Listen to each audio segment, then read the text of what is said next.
Days of Rage, Bryan McPherson, right here. I Hate Radio. This is Rob Smittix, and I'm so happy I actually have Bryan on the line. Bryan, man, how you doing? Great, Rob. How are you?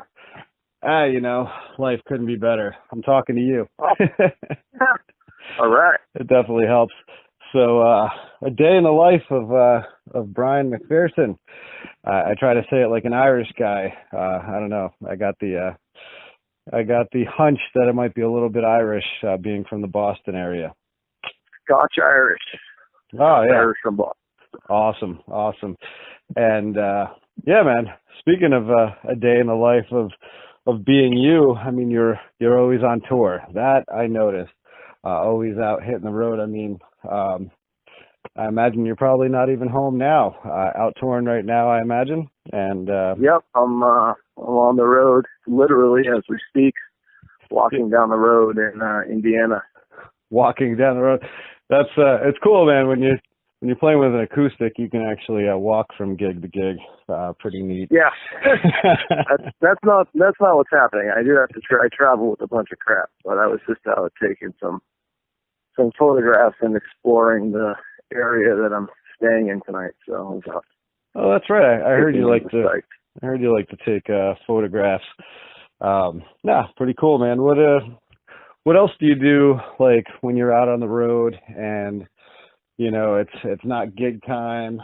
You wake up, you probably look around, a little confused every day, trying to remember where you are.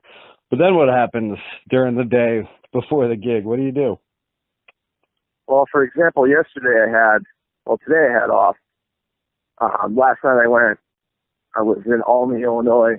I made my way to Hoosier National Forest, and it's pretty hot, but I decided to camp out there anyways. So I went and camped out in the forest, woke up this morning, had a really nice scenery through my sunroof and windows of trees and whatnot. Made some tea with my electronic tea boiler thingamajig that I got, and then I just kind of was like, what the hell am I going to do today? Which I ended up being so exhausted, I went and got a hotel room in Indiana here, crashing out, just getting some work done on my computer, and then walked around, took some photos, and gonna just get some rest tonight, and then wake up and just keep driving. I see that you're coming back to the East Coast, my area, because I claim the entire Northeast for myself. Yeah, so do I. Are you in Boston on the 28th, going back to your hometown? Gonna meet up with some old friends? Big hometown show. Nice. Yep, big hometown show at the Midway. Me and Lenny Lashley, Matt Charette, and Live New Girls. Oh, nice. Yeah, no, great lineup right there. That's going to be a nice little homecoming there for you. And then going back up to Canada. I saw that as well. Nice. I love Canada, man. They got the best fans up there. Canada's great. I also love playing shows up there. Good folks. Absolutely, man. Now, the last album that you put out, that was Wedgwood, right? Right. Yep, Wedgwood. And working on some new stuff, I hear? Yep, got a bunch of new stuff that I recently demoed. Just kind of sifting through everything, seeing. I know what I got. I mean, I can see the record, I know the vibe. I have all the songs now. I just got to get it made. So I have some interesting leads and possibilities on how that might come about, but we'll find out more down the road. Any timeline in mind, or we're just gonna have no idea. No, I don't like to rush things. Yeah, that's good, man. That's the way to do it. Now, like I mentioned, you're going back to your hometown, Boston, but now you live out in LA, right? Yeah, lately I've been down in LA for the last couple of years. So, I mean, I was thinking about it. Boston's got a really good music scene, especially for, the type of music that you're doing. What was it that drew you to the LA area? Well, I first moved out to Berkeley, California in 2010. I lived there for a couple of years. But for me, I just wanted to get away from where I was from, get out of my comfort zone, have some new experiences, and it seems to have paid off. So I'm glad I did. Yeah. I mean, I love my hometown, and but you know, I feel like I have to go experience the world from as many different angles as I can. Yeah. And I hear the winter's milder. Yeah, well, just a tad. Yeah, the winter's the best time of year out there. Every other time in LA, at least, it's like an oven.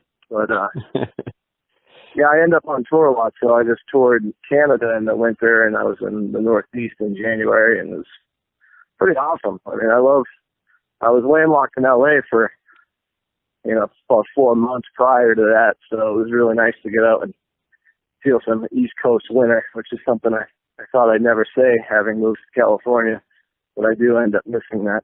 So that was a really fun tour. Yeah, I don't think I'll ever say that, but I guess we'll find out. Yeah. I mean, I'm in a band too, but you know, fortunately, not unfortunately, but fortunately, I mean, I got a family and everything, which does kind of make it a little tough to go on these tours. But I mean, yeah. You're living the lifestyle, living the American dream. Yeah, I'm just doing what I can do to do this thing and trying to have fun while I do it until it ends. So. Well, I mean, I know you've done a lot of work in the past with your good friends there and the Dropkick Murphys. Yeah, kind of took you under their wing and out on tour and stuff, and you know, that had to be a pretty exciting experience. Any crazy stories like hanging out with those guys, or are they actually more mellow than their music? Yeah, they're you know, pretty mellow guys. I don't really. Yeah, no, they're professionals, man. They rock and they play, you know, every night, and so they don't fuck around. So, crazy stories. I can never think of crazy stories when I'm asked. They kind of just pop up organically. Yeah, absolutely. So, but I always draw a blank. It's like going to a record store to buy some music. You get there and you're like, what the hell am I going to get? Right, exactly. No, I figured I would ask about that because I mean they give the grand you know, illusion that they just, you know, drink and fight. That's you know, some of them do. Right. Yeah. That's the cliche that us Irish have to live with all the time. Oh yeah. You know, so, I mean, I'm not out there doing that. But you a drinker at all, or did you give that up? No, I'm pretty mellow guy. Nice. I realized, which I don't know, I felt this connection to you when I realized from my grand research, which consisted of German Wikipedia, that you were born actually 6 days before me. Like we are literally born within a week's time frame, which I don't know. I think that might mean something there. I mean, there's some kind of connection. You know, two Irish guys born in the same week. Yeah, man. Not a lot of people born the same week. Yeah, I know. Shit. But you know, but you, on the other hand, you know, living. I mean, even though I got the you know, the rock and roll and the band and doing some music stuff, I mean, you're living a completely different lifestyle. And I mean, have you ever thought about settling down and you know, they're just going to keep it on? Yeah, you know, sometimes it's not easy out here sometimes. So you obviously, you know, you get those thoughts of like, what the hell am I doing? But I settle down, you know, here and there for a little while, and then I unsettle. So, right. You know, I like playing shows and I like traveling. So, you know, I don't think I'll ever stop doing that in some capacity for as long as just for as long as it's up to me. So, yeah, keep doing it. Yeah, definitely. And I hear you're starting a Disney busking tour. I think that's on the yes.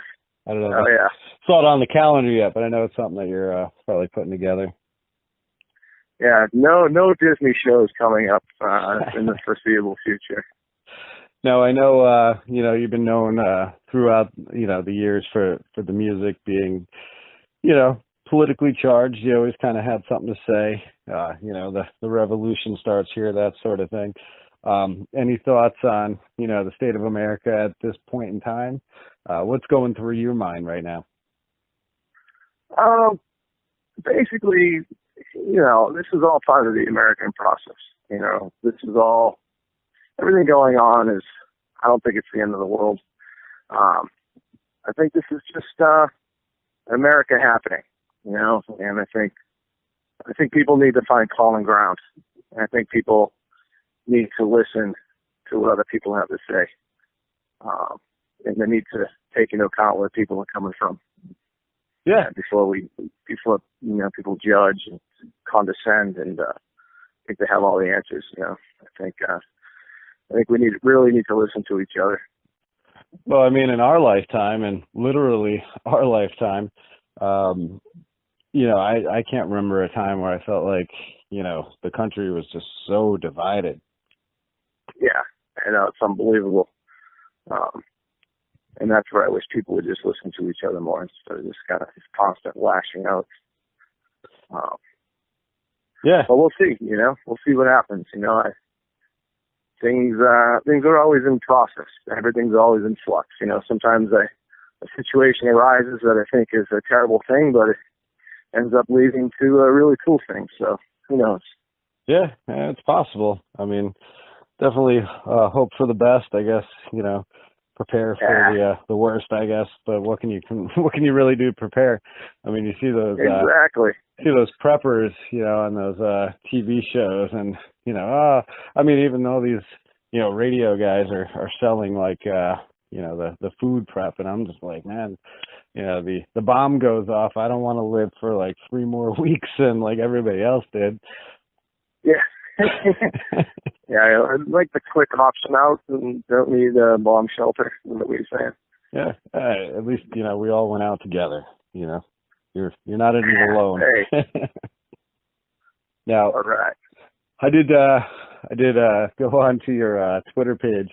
I thought it was pretty cool, man. I mean, you have a ton of people following you there, and what's interesting, I noticed you're only following a one person on Twitter. God, I mean, who would that be? That'd be Donald Trump.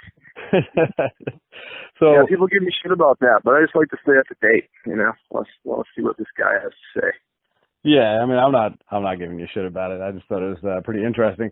Honestly, I don't follow. I stopped following anybody on Twitter and Instagram because I get too distracted looking at other people's shit.